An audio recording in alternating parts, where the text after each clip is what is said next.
یا صحابہ کرام کچھ حدیث بیان فرما رہے ہو تو اگر تمہارے پاس کوئی مصحف موجود نہ ہو تو خواہ دیوار پہ ہی صحیح مگر لکھ ڈالو۔ صحابہ کرام اپنی ازواج کو، اپنی بیٹیوں کو ام المؤمنین بی بی عائشہ صدیقہ رضی اللہ تعالی عنہا کے گھر بھیجتے،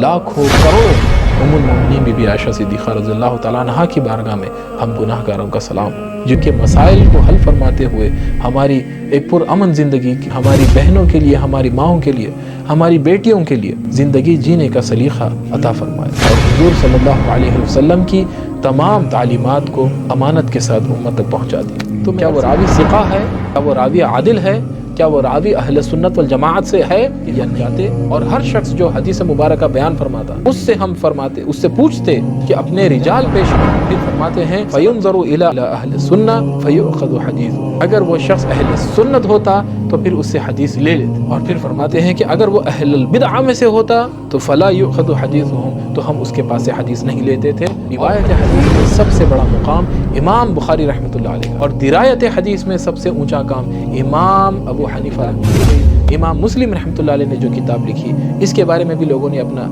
نظریہ پیش کیا، انہوں نے کہا اصح الکتب بعد کتاب اللہ صحیح المسلم۔ حضرت عبداللہ شاہ صاحب رحمۃ اللہ علیہ نے یہ کتاب لکھی جو مشکات المصابیح کی طرز پر ہے،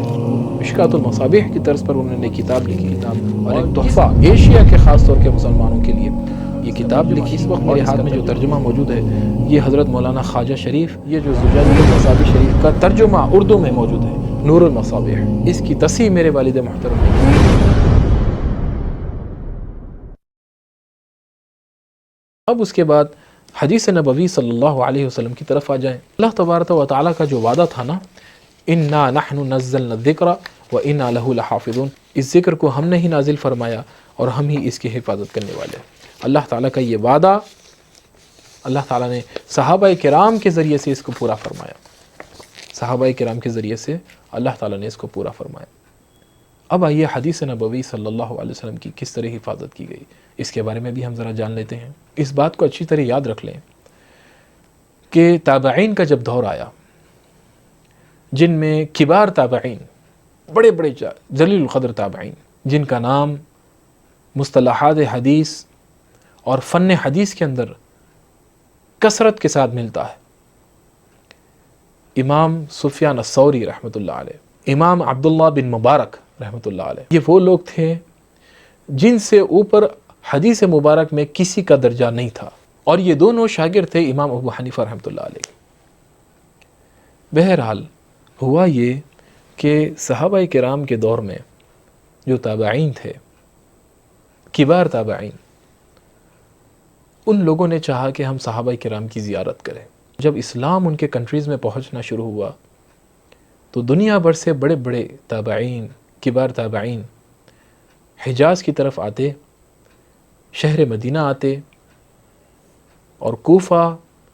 جو کہ سیدنا علی رضی اللہ تعالیٰ عنہ نے جس کو دار الخلافہ بنایا تھا، کوفہ بھی علم کا ایک بہت بڑا مرکز تھا، مرکز بن چکا تھا، تو دنیا بھر سے بڑے بڑے کبار تابعین صحابہ کرام کی زیارت کے لیے آتے، ان سے زیارت کرتے، ان سے حدیث مبارکہ کا درس سنتے۔ تو تابعین یہ بات فرماتے تھے کہ جب بھی کوئی صحابی رسول کچھ حدیث مبارک بیان کرے یا جو قول بیان کرے، فوراً اس کو کسی نہ کسی طریقے سے لکھ لو، اس کو محفوظ کر لو۔ اگر تمہارے پاس لکھنے کے لیے اس وقت کوئی پتھر نہ ہو جس پر تم اس کو تراش سکو، یا تمہارے پاس کوئی قلم نہ ہو، اگر تمہارے پاس کوئی مصحف موجود نہ ہو، جب صحابہ کرام گفتگو کر رہے ہوں اور جب صحابہ کرام کچھ گفتگو فرما رہے ہوں یا صحابہ کرام کچھ حدیث بیان فرما رہے ہوں، تو اگر تمہارے پاس کوئی مصحف موجود نہ ہو تو خواہ دیوار پہ ہی صحیح مگر لکھ ڈالو، دیوار پر لکھ لو، جو کچھ صحابہ کرام اپنی زبان مبارکہ سے بیان فرمائیں فوراً اس کو محفوظ کر لو۔ اب تابعین کے اندر یہ شعور ہوا کہ حضور صلی اللہ علیہ وسلم کو ہم نے تو دیکھا نہیں تھا، لیکن ہماری یہ خصوصیت ہے، ہمارا یہ شرف ہے، اللہ تعالیٰ نے جو ہمیں عطا فرمایا کہ ہم کم سے کم صحابہ کرام کی زیارت تو کر رہے ہیں۔ تو وہ صحابہ کرام کی زیارت کرتے صحابہ کرام سے حج کے موقع پر ملاقات کرتے، اور ایک بڑی کثیر تعداد صحابہ کرام کی حج پر موجود ہوتی، اور ایک بڑی کثیر تعداد تابعین کی حج پر آتی، وہ لکھتے تھے جو کچھ صحابہ کرام کو یاد ہوتا، صحابہ بیان فرماتے، وہ مسائل کو لکھتے تھے، ان سے احادیث کو لکھتے جاتے، جو چیزیں ان کے ذہنوں میں ہوتی صحابہ بیان فرماتے جاتے، اور تابعین اس کو نقل فرماتے۔ اس طرح حج میں کئی سارے مہینوں تک، کئی زمانوں تک صحابہ کرام کی صحبتوں میں، ان کی سنگتوں میں تابعین بیٹھتے، ان سے اکتساب فیض کرتے، اور ان کے پاس تمام چیزیں لکھ لیتے، محفوظ کر لیتے۔ پھر حضرت ابو ہریرہ رضی اللہ تعالیٰ عنہ، یہ وہ صحابی رسول ہیں جنہوں نے احادیث نبوی صلی اللہ علیہ وسلم کی کثیر تعداد آپ نے بیان فرمائی۔ یہ وہ عظیم صحابی رسول ہیں جنہوں نے 5000 احادیث مبارکہ کو روایت فرمایا۔ حضرت ابو ہریرہ خود صحابہ سے جاتے، ان سے سوال کرتے، ان کے پاس سے لکھتے، آپ کو کیا کیا یاد ہے ان سے لکھ لیتے۔ وہ خود ایک صحابی رسول تھے، انہوں نے 5000 سے زائد احادیث کو روایت کیا۔ ان کے بعد حضرت عبداللہ ابن عمر رضی اللہ تعالیٰ عنہ آتے ہیں۔ حضرت عمر رضی اللہ تعالیٰ عنہ کے فرزند، آپ کے شہزادے، انہوں نے تقریباً کوئی 2000 یا 2500 کے قریب احادیث کو آپ نے روایت فرمایا۔ پھر انس بن مالک رضی اللہ تعالیٰ عنہ، یہ بھی 2 سے 2500 احادیث کو روایت کرنے والے۔ حضرت عبداللہ ابن عباس رضی اللہ تعالیٰ عنہ، انہوں نے بھی کثیر تعداد میں احادیث کو روایت کیا، تقریباً کوئی 1600 احادیث کو انہوں نے روایت کیا۔ حضرت ابو سعید خدری رضی اللہ تعالیٰ عنہ، اور خواتین میں ام المؤمنین بی بی عائشہ صدیقہ رضی اللہ تعالیٰ عنہ ہے۔ اور ام المؤمنین کا مقام تو یہ ہے کہ ہر حدیث کی کتاب آپ دیکھ لیجئے، انسان کی زندگی، آدھی زندگی آپ یوں سمجھ لیں، یوں کہہ لیں، اس کی آدھی زندگی گھر میں گزرتی ہے اور آدھی زندگی گھر سے باہر۔ گھر کے اندر کی ساری زندگی، میں as a figure of speech کہہ رہا ہوں، وہ ساری کی ساری زندگی ام المؤمنین بی بی عائشہ صدیقہ رضی اللہ عنہ نے روایت فرمائی۔ یعنی کہ گھر کے اندر کے جتنے مسائل ہیں نا، خواہ وہ خواتین سے ریلیٹڈ ہوں، اور صحابہ کرام کے بارے میں یہ آتا ہے کہ صحابہ کرام اپنی ازواج کو، اپنی بیٹیوں کو، کیونکہ خواتین کے جتنے مسائل ہوتے ہیں، یہ میں سمجھتا ہوں کہ مرد حضرات سے زیادہ مسائل ہوتے ہیں، لیکن افسوس کہ ہمارے پاس کوئی پلیٹ فارم ہے نہیں جو ایز سچ خواتین کو ایڈریس کر سکے، ان کے مسائل کو، روزمرہ کی زندگی کو سمجھ سکے، اس کا سلوشن پرووائڈ کر سکے۔ تو ام المؤمنین بی بی عائشہ صدیقہ رضی اللہ تعالیٰ عنہ کے پاس صحابیات جایا کرتی تھیں، صحابہ باہر کھڑے ہوتے، صحابہ کرام اپنی ازواج کو، اپنی بیٹیوں کو ام المؤمنین بی بی عائشہ صدیقہ رضی اللہ تعالیٰ عنہ کے گھر بھیجتے اور باہر کھڑے ہوتے، اور ام المؤمنین کے پاس تمام صحابیات حاضر ہوتی، وہ اپنے مسائل کا حل لکھ لیتی، وہ مسائل جانتی، وہ مسائل خواہ طہارت سے ریلیٹڈ ہوں، یا غسل سے ریلیٹڈ ہوں، یا نکاح سے ریلیٹڈ ہوں، یا طلاق سے ریلیٹڈ ہوں، یا ازواجی زندگی سے وہ چیزیں ریلیٹڈ ہوں، یا گھر کے اندر کے کھانے پینے کے آداب سے ریلیٹڈ ہوں، یا وہ رشتہ داری کے ابواب میں سے ہوں، یا وہ جتنے بھی مسائل ہوں، گھر کے اندر کے جتنے مسائل ہیں، گھر کے اندر کی زندگی کیا مسائل ہے، دیکھ سکتے ہیں ہر کام جو ہم گھر کے اندر کرتے ہیں نا، اکثر و بیشتر وہ تمام چیزوں کی مرویات سیدہ ام المؤمنین بی بی عائشہ صدیقہ رضی اللہ تعالیٰ عنہ سے پہنچتی ہے۔ بعض لوگوں نے تو یہ بھی کہا کہ تقریباً کوئی آدھا اسلام بی بی عائشہ صدیقہ رضی اللہ تعالیٰ عنہ نے بیان فرمایا، جس کے اندر پاکیزگی ہے، طہارت، الطہور شطر الایمان، پاکی آدھا ایمان ہے، پاکیزگی آدھا ایمان ہے۔ تو یہ پاکیزگی کے جتنے مسائل ہیں، خواتین کے مسائل ہوں، مرد حضرات کے بھی مسائل ہوں، غسل کے مسائل ہوں، یا جتنے بھی ازواجی زندگی کے میریڈ لائف کے مسائل ہوں، ان میریڈ لائف کے مسائل ہوں، گھر کے اندر کس طریقے سے سلوک کیا جائے اور غلاموں کے ساتھ کس طریقے سے سلوک کیا جائے، حضور کے گھر کے تمام احوال، افعال، تمام کے تمام چیزیں ام المؤمنین بی بی عائشہ صدیقہ رضی اللہ تعالیٰ عنہ نے بیان فرمایا، اور ہمارے خواتین کے تمام مسائل ام المؤمنین نے بیان فرمایا۔ کتنا بڑا احسان ہے، اور ایک غیر معمولی اللہ تعالیٰ نے ان کو صفت اور نعمت عطا فرمائی، جو انہوں نے اس تمام امت مسلمہ کی طرف رہنمائی فرمائی۔ لاکھوں کروڑوں ام المؤمنین بی بی عائشہ صدیقہ رضی اللہ تعالیٰ عنہ کی بارگاہ میں ہم گناہ گاروں کا سلام ہو، جنہوں نے تمام امت مسلمہ کی بہنوں کو، بیٹیوں کو دین اسلام کے مسائل کو حل فرماتے ہوئے زندگی جینے کا سلیقہ عطا فرمایا، اور حضور صلی اللہ علیہ وسلم کی تمام تعلیمات کو امانت کے ساتھ امت تک پہنچا دی۔ تو میں عرض یہ کر رہا تھا کہ کبار تابعین جو ہے وہ صحابہ کرام کی صحبتوں میں آتے، ان سے اکتساب فیض کرتے، اور ان سے احادیث کو لکھ لیتے، محفوظ کر لیتے۔ ان میں ٹاپ آف دا لسٹ حضرت حسن بصری رحمۃ اللہ علیہ کا نام آتا ہے، حضرت امام سفیان ثوری رحمۃ اللہ علیہ کا نام آتا ہے، امام عبداللہ بن مبارک کا نام آتا ہے. اور یہ عبداللہ بن مبارک اور امام سفیان ثوری رحمۃ اللہ علیہ یہ دونوں شاگرد ہیں امام ابو حنیفہ کے رحمۃ اللہ علیہ. اور یہ لوگ امام بخاری رحمۃ اللہ علیہ سے پہلے پیدا ہوئے تھے. امام بخاری تو ابھی ان کی ولادت نہیں ہوئی تھی. تو تابعین نے صحابہ کرام سے احادیث کو جمع کیا، انہوں نے لکھنا شروع کیا، اور سب سے پہلے حدیث مبارکہ کی کتاب پبلش ہوئی اس زمانے میں، اس دور میں، وہ امام مالک رحمۃ اللہ علیہ کے الموطا امام مالک رحمۃ اللہ علیہ جو عظیم فقہاء کرام میں سے ہیں، انہوں نے حدیث کی کتاب لکھی. پھر اس کے بعد ایسا آیا، امام مسلم رحمۃ اللہ علیہ صحیح مسلم کے مقدمہ میں فرماتے ہیں کہ ایک زمانہ تھا جب حدیث کی روایت لیتے تو کبھی ان سے سند نہیں پوچھتے تھے، سند حدیث نہیں پوچھتے تھے. سند حدیث کیا ہے، متن حدیث کیا ہے؟ ایک تو سند ہوتی ہے حدیث مبارکہ کی، جس کو آپ کہتے ہیں چین آف نیریشنز، یعنی کہ جب حدیث کی جو باڈی ہے اس کے دو حصے ہیں. ایک ہوتا ہے چین آف نیریشن،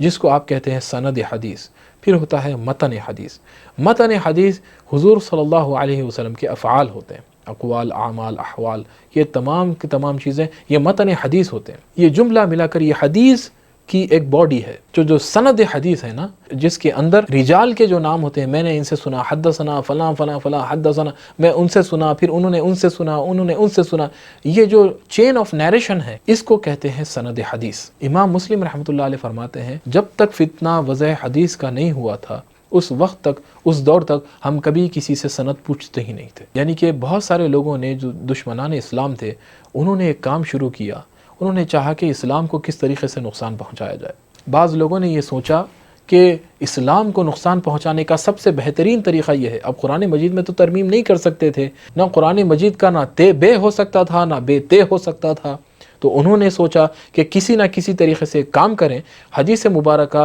گھڑنے شروع کر دیں، فیبریکیشنز شروع کر دیں، اور لوگوں کو یہ حدیث وضاح کرتے ہوئے کہ حدیث کو وضاح کرنا یعنی حدیث کو گھڑنا، فیبریکیشنز ان دا نیم آف دا پروفیٹ محمد صلی اللہ علیہ وسلم. حضور کے نام سے ایسی احادیث کو گھڑنا شروع کرو کہ لوگ اس پر عمل کرنا شروع ہو جائیں، تو خود بخود لوگ قرآن اور سنت سے دور ہونا شروع ہو جائیں گے. حضور صلی اللہ علیہ وسلم نے ارشاد فرمایا تھا، صحیح بخاری کی روایت ہے اور کثیر احادیث کی کتب کے اندر یہ حدیث موجود ہے. حضور نے ارشاد فرمایا تھا، من کذب علی متعمدا فلیتبوأ مقعدہ من النار. جس شخص نے مجھ پر جھوٹ باندھا تو وہ اپنا ٹھکانہ دوزخ کی آگ میں دیکھ لے، وہ اپنا ٹھکانہ جہنم میں دیکھ لے. اتنی سخت وعید کے باوجود بھی، کیونکہ لوگ تو دشمنان اسلام تھے، انہوں نے اسلام کے خلاف باتیں گھڑنی شروع کر دی، اور حضور صلی اللہ علیہ وسلم کی زبان سے معاذ اللہ استغفر اللہ یہ الفاظ بیان کرنے کے، اور یہ فیبریکیشنز جس کو کہتے ہیں موضوعات، موضوع احادیث انہوں نے گھڑنی شروع کر دی، لوگوں میں عام کرنی شروع کر دی. اب کوئی بھی شخص جب سنے گا تو یہی کہے گا کہ نا کہ حضور نے اگر یہ بات ارشاد فرما دی ہے تو اس پر تو عمل ضروری ہے. تو محدثین نے اس کی حفاظت کی. اللہ تعالیٰ نے جس طرح خلفائے راشدین سے اور صحابہ کرام کی کثیر جماعت سے اللہ تعالیٰ نے قرآن مجید کی حفاظت کی تھی، اسی طرح اللہ تبارک و تعالیٰ نے اب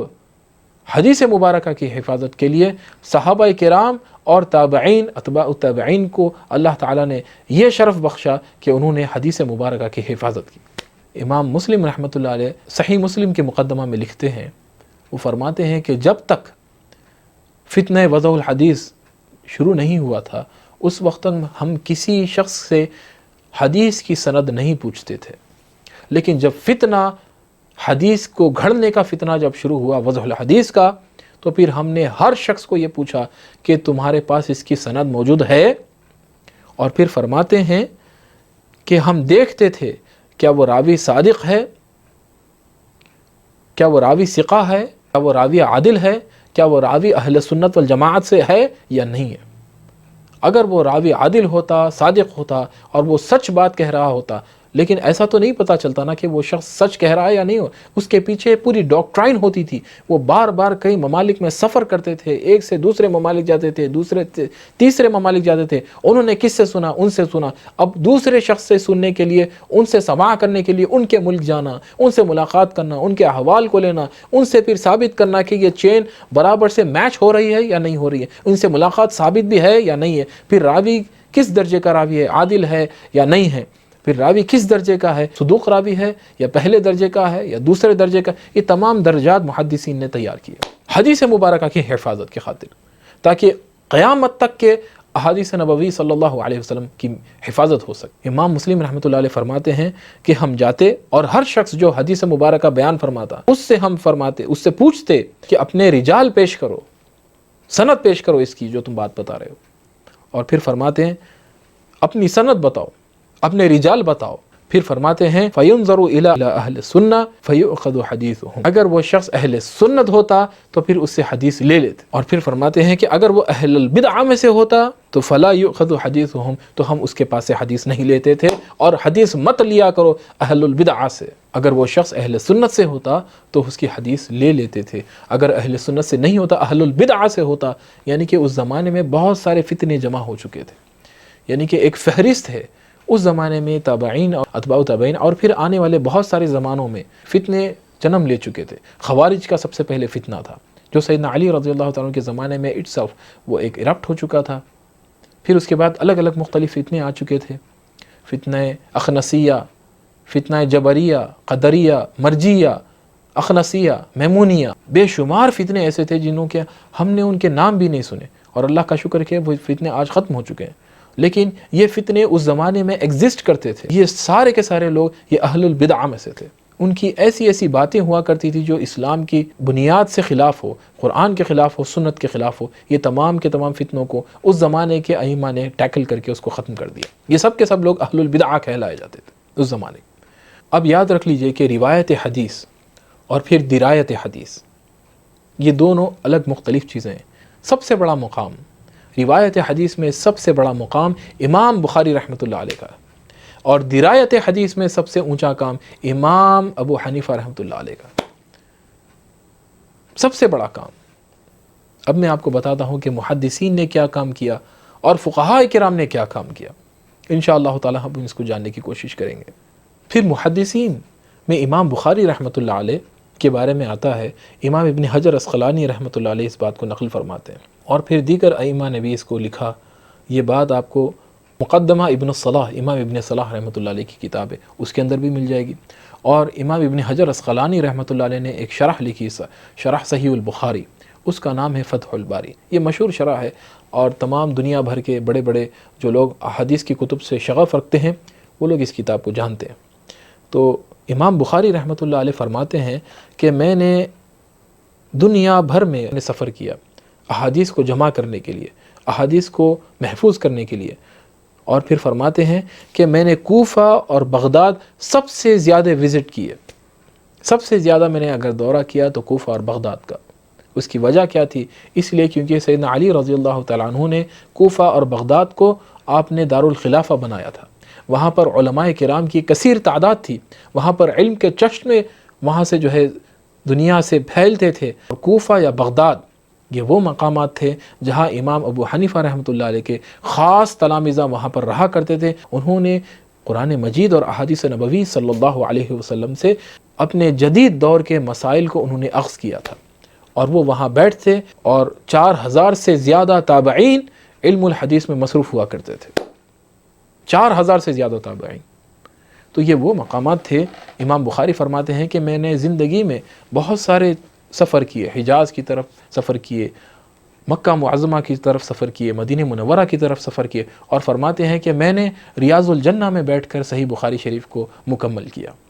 یعنی کہ انہوں نے یہ نسبت فرمائی کہ میری یہ نسبت ہے کہ میں نے بخاری شریف کو حضور کے روضہ مبارک کے سامنے بیٹھ کر اس کو مکمل کی۔ یہ 256 ہجری میں آپ کی وفات ہوئی امام بخاری رحمۃ اللہ علیہ۔ تو امام بخاری رحمۃ اللہ علیہ نے جب اپنی کتاب لکھی نا صحیح بخاری، امام ابن حجر عسقلانی رحمۃ اللہ علیہ لکھتے ہیں، اور بڑے بڑے مورخین محدثین نے اس بات کو لکھا ہے کہ امام بخاری رحمۃ اللہ علیہ فرماتے ہیں کہ مجھے 1,00,000 صحیح الاسناد احادیث یاد ہے، 1,00,000 احادیث مبارک، اور فرماتے ہیں کہ مجھے 2,00,000 غیر صحیح الاسناد احادیث یاد ہے، یعنی کہ اس کے اندر وہ احادیث ہیں جو حسن درجے تک بھی پہنچتی ہیں، اور بہت سارے احادیث ضعیف احادیث بھی ہیں۔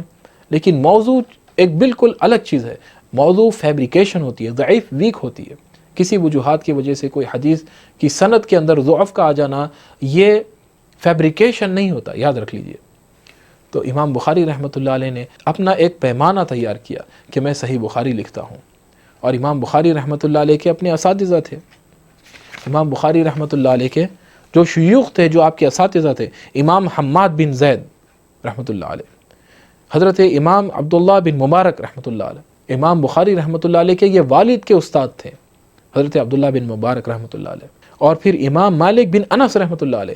اور یہ تینوں شاگرد ہیں امام ابو حنیفہ رحمۃ اللہ علیہ، تینوں نے حضرت امام ابو حنیفہ رحمۃ اللہ سے سماع کیا ہے۔ یہ جو میں نے آپ کو ابھی بات کہی، یہ امام بخاری رحمۃ اللہ علیہ نے التاریخ الکبیر میں خود اس بات کو بیان فرمایا، اور امام عبد البر رحمۃ اللہ علیہ کی کتاب ہے جامع بیان العلم، معروف کتاب ہے،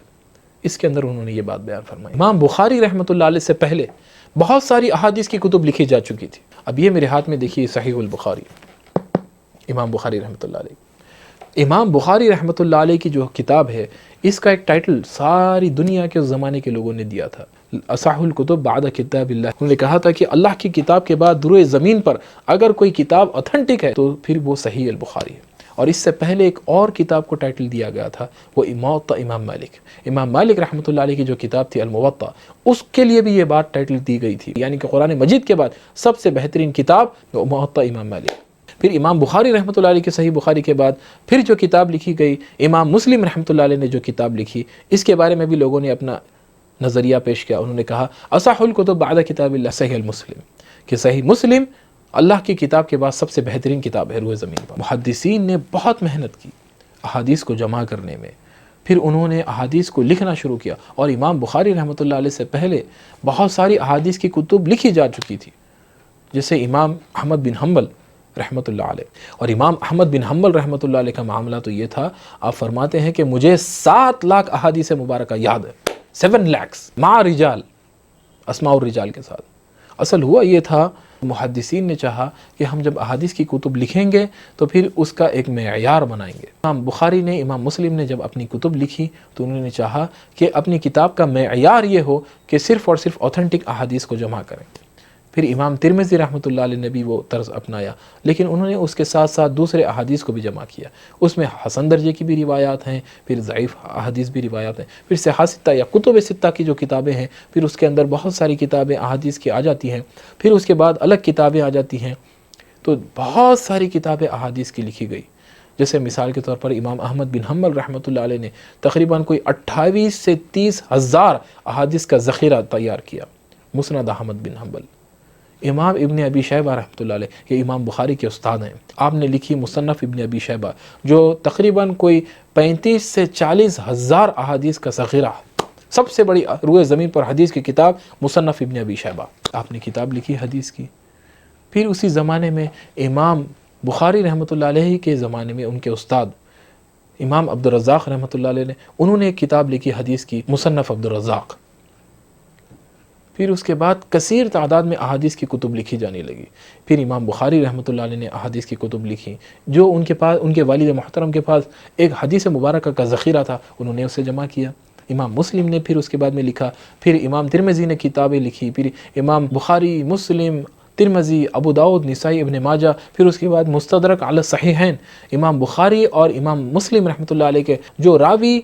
بہت سارے احادیث انہوں نے جو روایت کی تھی، جو امام بخاری اور امام مسلم نے اپنی کتابوں میں نہیں روایت فرمایا تھا، ان چھٹے ہوئے بہت ساری احادیث کو امام حاکم رحمۃ اللہ علیہ نے اپنی کتاب المستدرک میں جمع فرمایا۔ پھر اس کے بعد امام بیہقی رحمۃ اللہ علیہ کی کتاب آ جاتی ہیں، شعب الایمان آ جاتی ہے، بے شمار ان کی کتابیں آ جاتی ہیں۔ امام طبرانی رحمۃ اللہ علیہ کی معجم الکبیر آ جاتی ہے، پھر امام طبرانی رحمۃ اللہ علیہ کی معجم الاوسط آ جاتی ہے، پھر امام دارمی رحمۃ اللہ علیہ کی سنن دارمی آ جاتی ہے۔ یہ تمام کی تمام احادیث کی کتب، ایک بہت بڑا ذخیرہ، اس کے علاوہ بھی کئی سارے احادیث جمع کیے گئے تھے اس زمانے میں۔ جب وہ احادیث کو جمع کیا گیا تو ان کا مین آبجیکٹیو کیا تھا کہ حضور صلی اللہ علیہ وسلم کے احوال کو جمع کیا جائے، حضور کے احادیث کو جمع کیا جائے، تاکہ امت مسلمہ تا دم قیامت تک اس کو پڑھیں، اس سے علم حاصل کریں۔ اگر محدثین یہ کام نہ کرتے تو پھر قیامت تک لوگوں کے پاس علم نہیں ہوتا، پھر ہمارے پاس اسلام کیسے ہوتا؟ محدثین نے بہت ہی دیانتداری کے ساتھ، ایمانداری کے ساتھ، بہت ہی باریکی کے ساتھ احادیث کو نقل فرمایا۔ یہ امت مسلمہ پر بہت بڑا انہوں نے احسان فرمایا۔ تو اب جب محدثین یہ کام کر رہے تھے، دوسری طرف فقہاء تھے۔ فقہاء کرام کا کام کیا تھا؟ فقہاء کرام کا کام تھا امام ابو حنیفہ رحمۃ اللہ علیہ،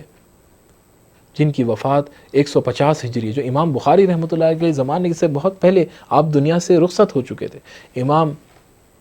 ابو حنیفہ رحمۃ اللہ علیہ، امام مالک، امام شافعی، امام احمد بن حنبل رحمۃ اللہ، یہ تمام فقہاء کرام، ان کی کچھ اور ذمہ داریاں تھیں۔ وہ ذمہ داریاں کیا تھیں؟ ان کی ذمہ داریاں تھیں کہ اپنے دور میں ہونے والے اور آنے والی جو دور اندیشی ہوا کرتی تھی، ہزاروں سال کی ان کی اللہ تعالیٰ نے ایسی غیر معمولی صلاحیت دی تھی کہ یہ ہزاروں سال آگے تک سوچا کرتے تھے، اور قرآن مجید اور احادیث سے آنے والے اور جدید طور کے مسائل اور آنے والے اس دور کے جتنے مسائل ہو، ان مسائل کا حل قرآن مجید اور احادیث نبوی صلی اللہ علیہ وسلم کی روشنی میں اس کا حل تلاش کیا کرتے تھے، اس کو جمع کیا کرتے تھے۔ ایک طرف محدثین،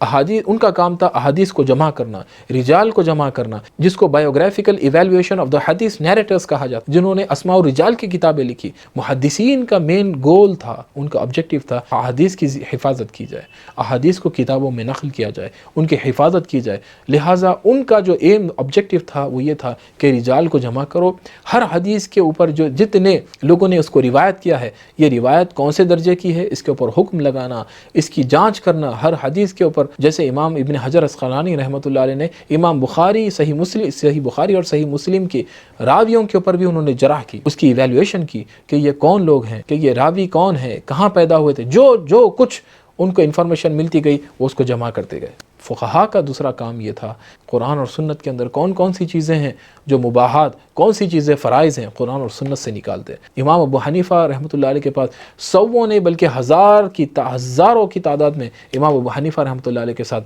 شاگرد بیٹھتے، بار بار وہ قرآن مجید کے اوراق پلٹاتے اور پھر وہ آثار صحابہ سے اپنے مسائل کا حل تلاش کرتے۔ یہ جورسپروڈینشل لاء، یعنی کہ اللہ تعالیٰ نے فقہا سے وہ کام لیا جو محدثین نہیں کر سکتے تھے، اور محدثین سے وہ کام لیا تھا جو فقہا نہیں کر سکتے۔ فقہا کا کام کچھ اور تھا، محدثین کا کام کچھ اور فقہاء کرام جیسے اصحاب الرائے کہا جاتا تھا امام ابو حنیفہ رحمۃ اللہ علیہ کو، فقہا اپنی طرف سے کچھ نہیں فرماتے تھے، جو کچھ فرماتے تھے قرآن اور سنت کی روشنی میں فرمایا کرتے تھے۔ تو اللہ تعالیٰ نے فقہا سے کچھ کام لیا، اور ایک شخص زندگی میں ایک ہی کام کر سکتا ہے، یعنی کہ مثال کے طور پر ایک شخص ہے، وہ تاجر ہے تو وہ صرف اور صرف بہترین تجارت کرتا ہے۔ دوسرا شخص ہے وہ تاجر نہیں ہے، لیکن اس کا کام کیا ہے؟ اس کا کام کتابیں لکھنا ہے، اس کا کام یاد کرنا، میمورائزیشن کرنا اور چیزوں کا حفظ کرنا، اس کا یہ کام ہے۔ پڑھنے والا، اس کو سمجھنے والا، اس کا ایک ریسرچ اپنا ورک ہے، اس کا ایک اپنا آرٹ ہے۔ اب یہ جو دو لوگ مختلف ہیں، جو شخص اپنی تجارت، اپنی زندگی کا ایم آبجیکٹو تجارت کو، اپنا دماغ تجارت کی طرف لگاتا ہے، اس کے سارے دماغ کے دروازے تجارت کی طرف کھل جاتے ہیں۔ اگر آپ اس کو کام دیں گے میمورائزیشن کا، ریسرچ ورک کا، تو شاید وہ کر سکے، لیکن اتنا نہیں کر سکے گا جتنا یہ شخص کر سکے گا، جس نے اپنی ساری زندگی میمورائزیشن کو کہ اپنے حافظے میں لگا دی، ریسرچ میں لگا دی، پڑھنے میں لگا دی، اتنی آگے تک نہیں پہنچ سکے گا جتنا ایک شخص نے ساری کی ساری اپنی زندگی کا حصہ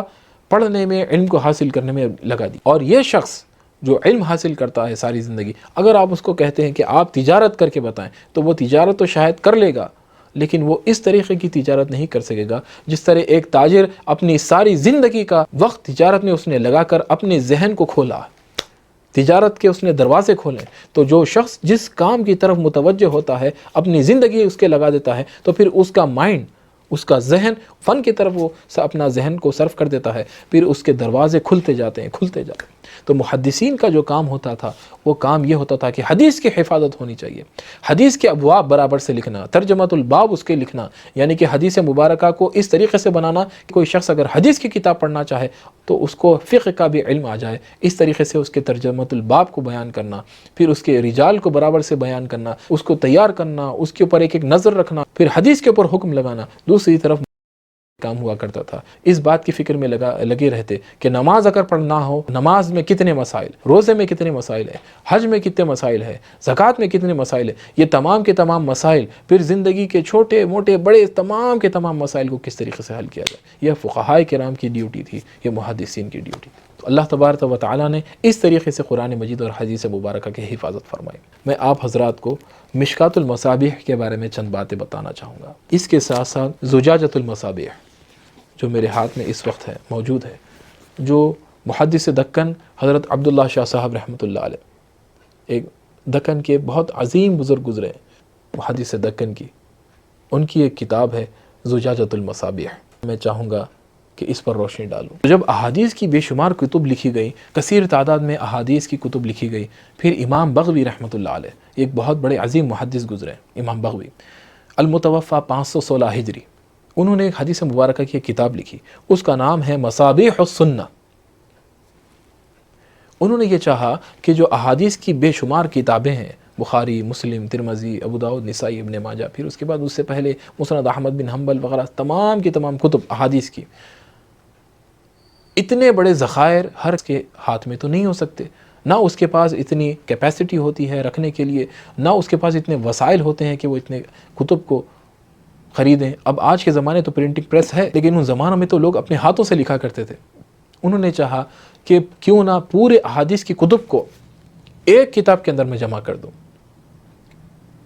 تاکہ یہ کتاب حدیث کی ڈکشنری بن جائے، ایک کمپینڈیم تیار ہو جائے، تاکہ جب اس کتاب کو لوگ پڑھنا شروع کریں تو بخاری بھی پڑھیں، مسلم بھی اس میں آ جائے، ترمذی بھی آ جائے، ابو داؤد، نسائی، ابن ماجہ اور کئی ساری کتب اس کے اندر احادیث کی جمع ہو جائیں. تو بجائے کوئی شخص اتنی ساری کتابیں لینے کے، ایک اگر کتاب پڑھ لے تو اس کو آسانی اس کے اندر حاصل ہو جائے گی. تو اس نیت کے ساتھ انہوں نے ایک کتاب لکھی، اس کا نام ہے مصابیح السنہ. اور اس کتابوں کے اندر انہوں نے ریفرنسز نہیں ڈالے، اخرجہ صحیح بخاری، اخرجہ صحیح مسلم، یعنی کہ حدیث بس بیان کر دی، اس میں ریفرنسز نہیں دیے کہ یہ حدیث کس کتاب سے انہوں نے لی. اور صحابی رسول کا بھی انہوں نے نام نہیں لکھا، یعنی کہ کس صحابی رسول نے روایت کیا انہوں نے نام بھی نہیں لکھا، بس انہوں نے حدیث مبارکہ کو لکھ دیا، جمع کر دیا. ان کا یہ انٹینشن تھا کہ بس میں چاہوں کہ بہت ساری کتابوں کو ایک کتاب کے اندر جمع کر دو. انہوں نے یہ کام کیا. وہ بتانا چاہتے تھے کہ یہ چیپٹر کے اندر میں نے بخاری اور مسلم سے احادیث لکھی، لیکن انہوں نے بخاری اور مسلم کے حوالے نہیں دیے اس زمانے میں. اور یقیناً وہ ایسے دور تھے جس میں بخاری مسلم کی حدیث نمبر نہیں ہوتے تھے، یہ سارے کام بعد میں ہوئے. حدیث نمبر وغیرہ اس زمانے میں اس چیز کے اوپر زیادہ فوکس نہیں کیا جاتا تھا، حدیث نمبر کیا ہے وغیرہ. ابواب لکھ دیے جاتے تھے، کتاب کے نام ہوتے تھے، ابواب لکھ دیے جاتے تھے. یہ کام اس دور میں ہوا کرتا تھا. اکثر و بیشتر لوگ حدیث نمبر وغیرہ جیسا انٹرنیشنل نمبرنگ اب آ چکی ہے، اس طریقے سے اس زمانے میں اہتمام نہیں تھا. اس دور میں جو اہتمام کیا گیا تھا بس وہ صرف یہی تھا کہ حدیث کی کتاب کا نام کتاب الجمعہ ہے، مثال کے طور پر کتاب الجمعہ، حدیث نمبر 1 2 3 4 جو بھی ہے اس کا نام، اس کا نمبر، یا حدیث جو سلسلے وار جو حدیث مبارکہ چلتی ہوئی آ رہی ہے، حدیث نمبر 200 201 202 203. تو اس طریقے سے یہ نمبرنگ اس دور میں نہیں کی جاتی، یہ بعد میں لوگوں نے کی اپنی سہولت کے لیے. تو میں یہ عرض کر رہا تھا کہ امام بغوی رحمۃ اللہ علیہ نے جو کتاب لکھی مصابیح السنہ، اس کے اندر انہوں نے 2 چیپٹرز بنوائے. ایک تو انہوں نے بنایا الصحاح کا چیپٹر، جس میں انہوں نے یہ بات لوگوں کو بتا دی کہ یہ چیپٹر کے اندر صحیح الاسناد احادیث موجود ہیں بخاری اور مسلم سے. اس کے بعد سیکنڈ جو انہوں نے چیپٹر بنوایا وہ ہے الحسان، وہ احادیث جو بخاری اور مسلم میں نہیں ہیں. تو انہوں نے ایک کمپینڈیم لکھا، اور پھر اسی طریقہ ایک کمپینڈیم امام نووی رحمۃ اللہ علیہ نے بھی لکھا. اس کتاب کا نام ہے ریاض الصالحین، یہ بھی بہت بڑی مشہور کتاب ہے ریاض الصالحین. المتوفی 676 ہجری 676 ہجری. انہوں نے بھی ایک کمپینڈیم، ایک انسائکلوپیڈیا، ایک ڈکشنری کی طرح ایک حدیث کی کتاب لکھی تاکہ لوگوں کو سہولت ہو سکے. پھر اس کے بعد ایک ایسا وقت آیا کہ امام محمد بن عبداللہ الخطیب التبریزی رحمۃ اللہ علیہ، یہ بہت بڑے محدث گزرے ہیں. انہوں نے چاہا کہ جو کتاب مصابیح السنہ جو خطیب بغدادی رحمۃ اللہ علیہ نے لکھی تھی، اس کتاب کو تھوڑا سا میں ایڈوانس کر دوں، کسی طرح سے اس کے اندر میں ایسا کچھ کر دوں کہ جس میں لوگوں کو اور سہولت حاصل ہو جائے اور لوگ آسانی کے ساتھ اس کو پڑھ سکیں. اور انہوں نے چاہا کہ اس کے اندر مزید آسانیاں لوگوں تک بنا دوں. تو انہوں نے چاہا کہ تھوڑا سا اس کتاب کو امپروومنٹ کرتے ہیں. تو انہوں نے مصابیح السنہ جو تھی حدیث کی کتاب، اس کو تھوڑا سا امپروو کیا، تھوڑا سا انہینس کیا. ترتیب تو وہی رکھی، لیکن انہوں نے 3 ابواب قائم کیے: فصل اول، فصل الثانی، فصل الثالث. یعنی کہ سب سے پہلے فصل اول کے اندر انہوں نے ان تمام احادیث کو لکھا جو بخاری اور مسلم سے موجود تھی. پھر اس کے بعد انہوں نے فصل ثانی، سیکنڈ چیپٹر، سیکنڈ سیکشن انہوں نے بنایا جس کے اندر وہ احادیث جو صحاح ستہ کے اندر موجود تھیں، وہ احادیث کو انہوں نے جمع کیا، جو احادیث صحاح ستہ کے اندر موجود تھی ان احادیث کو انہوں نے جمع کیا۔ پھر تیسرا آیا فصل الثالث۔ فصل ثالث جو ہوتا تھا، فصل ثالث وہ فصل جس کے اندر وہ احادیث موجود ہوتی تھیں یا امام حاکم رحمۃ اللہ علیہ نے بیان کی ہوں یا امام بیہقی رحمۃ اللہ علیہ نے بیان کی ہوں، وہ احادیث کی کتب جو صحاح ستہ میں موجود نہیں ہیں، جو صحاح ستہ میں موجود نہیں ہے، صحاح ستہ سے ہٹ کر یا کتب ستہ سے ہٹ کر جو احادیث کی کتب میں یہ احادیث موجود ہوں، ان احادیث کا ذکر انہوں نے فصل الثالث کے اندر کیا، تھرڈ چیپٹر کے اندر، تھرڈ بک کے اندر۔ تو انہوں نے یہ 3 ڈیفرنٹ سیکشنز تیار کیے۔ پہلے سیکشن میں وہ احادیث جو صرف اور صرف بخاری مسلم سے ہوں، دوسرے سیکشن میں وہ احادیث جو صحاح ستہ سے ہوں، بخاری مسلم سے ہٹ کر جو 4 کتابیں ہیں 6 کمپینڈیمز میں سے، ان میں سے ہوں، ان کو انہوں نے جمع کیا کتب ستہ کے۔ پھر اس کے بعد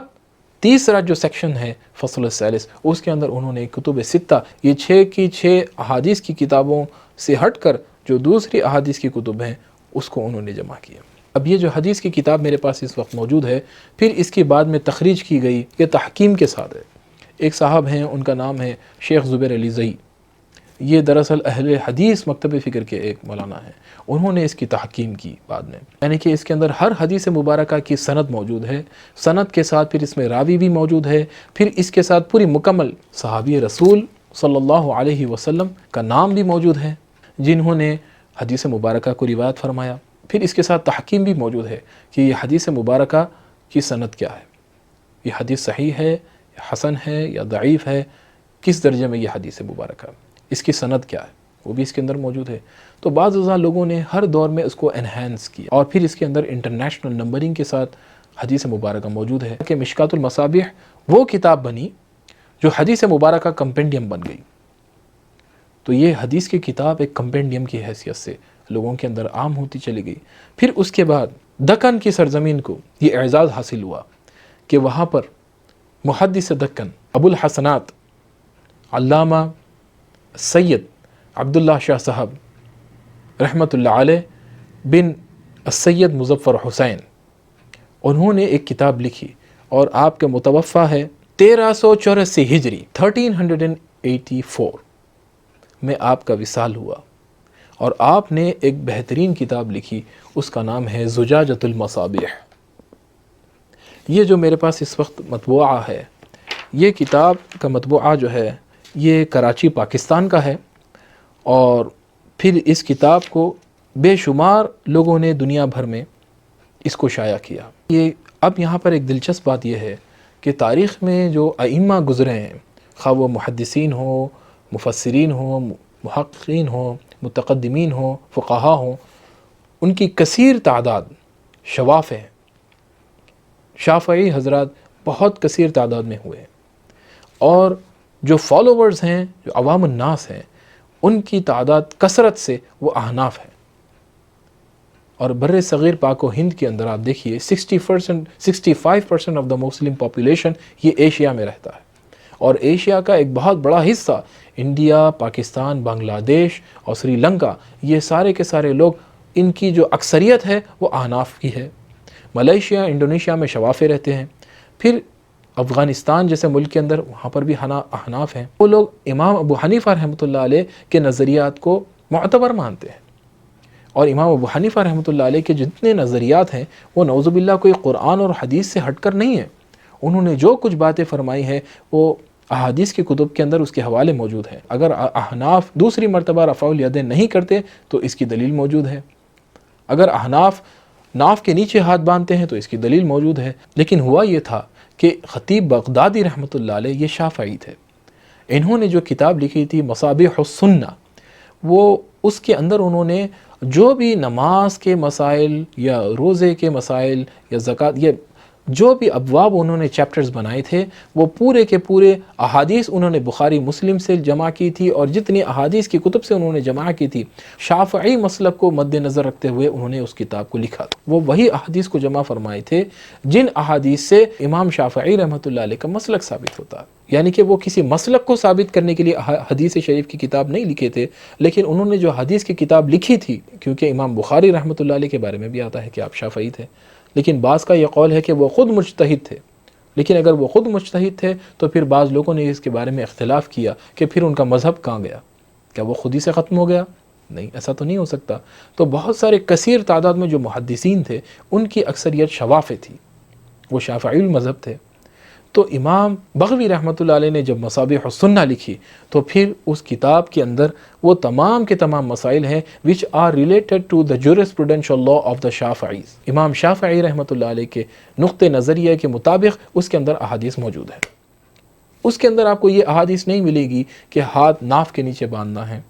یہ نہیں ملے گا۔ اس کے اندر آپ کو یہ احادیث نہیں ملے گی مثلا شافعی حضرات کے نزدیک اگر عورت کو ہاتھ لگا دیا جائے تو وضو ٹوٹ جاتا ہے، شوافع کے نزدیک اگر خون بہہ جائے تو وضو برقرار رہتا، لیکن احناف کے نزدیک اگر خاتون کو ہاتھ لگا دے، اپنی کوئی شخص اپنی بہن ہو یا بیٹی ہو یا زوجہ ہو اگر ہاتھ لگا دے، یا ماں بھی ہے اگر ہاتھ لگا دے تو اس کا وضو نہیں ٹوٹتا، اس میں مسئلہ ہوتا ہے شہوت کا، یہ چیز بیچ میں آ جاتی ہے۔ اور احناف کے نزدیک اگر خون بہہ جائے تو فوراً وضو ٹوٹ جاتا ہے، تازہ وضو کرنے کی ضرورت ہے۔ تو امام ابو حنیفہ رحمۃ اللہ علیہ کا جو فتویٰ ہے وہ بھی احادیث کے اور قرآن اور سنت کے مطابق ہے، امام شافعی رحمۃ اللہ علیہ کا فتویٰ وہ بھی قرآن اور سنت کے مطابق ہے، اور اہل سنت والجماعت امام ابو حنیفہ کو بھی حق مانتی ہے، امام شافعی کو بھی حق مانتی ہے، امام احمد بن حنبل، امام مالک، سارے کے سارے فقہاء کرام کے فتوے کو حق مانتی ہے۔ الحمدللہ ہم سب کا ادب کرتے ہیں۔ امام احمد بن حنبل رحمۃ اللہ علیہ نے اتنا اختلاف کیا اپنے شیخ امام شافعی سے، اتنا اختلاف کیا کہ انہوں نے اپنا مذہب ہی نیا بنا دیا، لیکن ادب ایسا ہوتا تھا کہ امام شافعی رحمۃ اللہ علیہ اونٹ پر ہوتے تھے، اپنی سواری پر ہوتے تھے، اور امام احمد بن حنبل رحمۃ اللہ علیہ سواری کی نکل پکڑ کر امام شافعی رحمۃ اللہ علیہ کے ساتھ ساتھ چلا کرتے تھے۔ یہ ادب تھا، اختلاف اپنی جگہ تھا، انہوں نے خود اجازت دی تھی، اور فقہاء یہ فرماتے تھے کہ اگر ہماری رائے تم کو قرآن اور سنت سے مختلف لگے تو ہمارے رائے کو دیوار پر مار دو۔ یہ فقہاء کرام ہمیشہ ہر دور میں فرماتے رہے، تو فقہاء کرام نے اپنی زندگی دی اس کے لیے۔ تو پھر ہوا یہ کہ حضرت خطیب بغدادی رحمۃ اللہ علیہ نے جب مشکات المصابیح لکھی تو ساری دنیا میں اس کتاب کو ایک اہمیت حاصل ہوئی۔ مصر کے اندر بھی لوگوں نے اس کتاب کو اپنے یعنی کہ جامعہ الازہر جیسے بڑے بڑے ادارے کے لوگوں نے اس کتاب کو اپنے سلیبس کے طور پر لوگوں کو پڑھانا شروع کیا، اس کا سماع کرنا شروع کیا، اس کو حفظ کرنا شروع کیا مشکات المصابیح کو۔ لیکن جو ایشیا کے اندر جو مسلمان رہا کرتے تھے، خاص طور سے ایشیا کے اندر جو امام ابو حنیفہ رحمۃ اللہ علیہ کے فتوے کو معتبر جانا کرتے تھے، اور دوسرے دنیا کے ممالک کے اندر جو لوگ احناف کے امام ابو حنیفہ رحمۃ اللہ علیہ کے فتوے کو، یا امام شیبانی رحمۃ اللہ علیہ کے فتوے کو، یا امام محمد رحمۃ اللہ علیہ کے فتوے کو، جو امام ابو حنیفہ رحمۃ اللہ علیہ کے شاگرد تھے، ان کے فتاوے کے مطابق چلا کرتے تھے، اور ایک زمانے سے تسلسل چلتا آ رہا تھا۔ اور امام بخاری رحمۃ اللہ علیہ کے کئی سارے اساتذہ ایسے ہیں جن سے امام ابو حنیفہ رحمۃ اللہ علیہ کی ملاقات ثابت ہے، ان کے پاس تلمس طے کرنا، ان کے ساتھ بیٹھنا، ان کے پاس علم دین حاصل کرنا ثابت ہے۔ میرے پاس یہ ساری چیزیں لکھی ہوئی ہیں لیکن وقت اجازت نہیں دیتا، اگر چاہتا تو میں آپ کو تمام چیزیں یہ سناتا۔ امام وقی بن الجراح ہیں، امام حماد بن زید ہیں، امام عبداللہ بن مبارک ہے، امام مالک بن انس ہے، اور بھی بہت سارے محدثین ایسے گزرے ہیں جو امام ابو حنیفہ رحمۃ اللہ علیہ کے پاس رہے۔ تو جب مشکات المصابیح کو اللہ تعالیٰ نے ساری دنیا میں ایک عظیم شہرت بخشی تو ایشیا کے لوگوں کو کچھ مشکلات درپیش آئی کہ اس کتاب کے اندر